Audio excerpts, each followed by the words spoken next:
Good morning, Northeastern High School, and welcome to the 2023-2024 academic year. We are so happy that you are here. I want to start with a huge shout out to the class of 2024, our seniors. You are 180 days away from graduating. Your senior year will fly, and we can't wait to experience that with you. We're going to take a few minutes this morning just to go over a couple things, introduce the team that is sitting in front of you. My name is Mr. Izzy. I am the interim principal here for the 2023-2024 academic year. Hi Bobcats, this is Dr. Sika. Many of you may find my face a little familiar from Spring Forge. This year I'll be joining the high school administrative team for the fall semester. Hey everybody. Many of you know me as a social studies teacher. I'm Mrs. Sodal, but I am spending the fall semester as the interim dean of students. So rather than being in the classroom, I'm going to be roaming the halls and talking to you guys and making it a great year. Hi, I'm Mrs. McLean. I am a social studies teacher. I'll have and have had many of you in class for global studies. And this year I am completing my admin internship with the NHS team. Students, we're going to go over a few things very, very briefly. You will also be receiving additional information from your homeroom teachers as we conclude this brief presentation. We want to review a few expectations, the first of which is our dress code. As you know, the dress code has been updated for this school year. Many things remain consistent from last year, including no blankets in the building, backs and bellies must be covered. We did have one change, one addition, which is you may not wear a hat and you may not wear a hood covering your head while you're in the building. Remember that the complete list of the dress code expectations are found in the high school student handbook. And students, I'm here to talk to you about the bathrooms. I believe most of you would have learned this in intermediate school, whether you went to Shallerbrook or Spring Forge.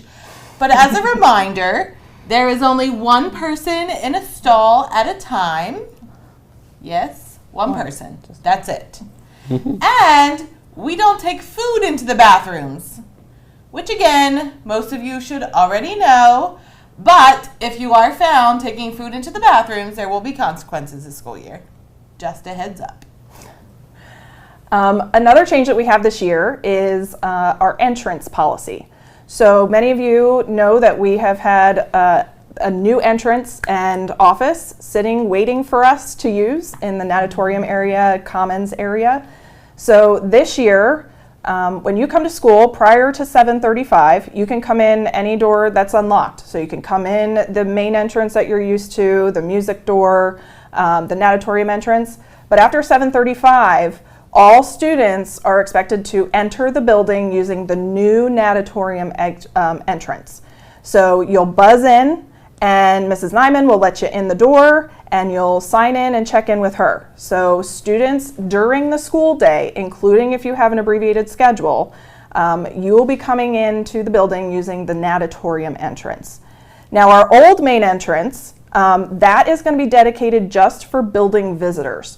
So when adults come, if they're coming to pick you up, if we have guest speakers, if for real life and STEM, when we have volunteers come to the building, they will come in the old main entrance. So make sure that you tell your family that, make sure you pass that on to your friends, but we'll get it straightened out here in a couple days. I think everybody will get used to it. And I'm just going to review a few hallway expectations for you as we get started this school year. Many of you walk from class to class with zero issues, but if there ever is an adult that stops you in the building and asks for your name, it is very important that you give them your real name. And then it's also important that if you're ever in the hallways during classes, that you have a pass with you, and that pass needs to state where you're coming from and where you're going. Lastly, as always, there is no hallway traffic during academic prep. So once AP starts, it's expected that you are where you were requested if you were going somewhere, and that you stay there for the duration of academic prep, so that we can keep those hallways clear. Students, these are just a few expectations that we wanted to highlight in our brief comments this morning. Please be reminded that you are responsible to understand the entire student handbook and all rules that are based on board policy or state law. With that being said, I want to again wish everyone welcome back to the high school. We are going to have a fantastic academic year. Welcome back. We got this.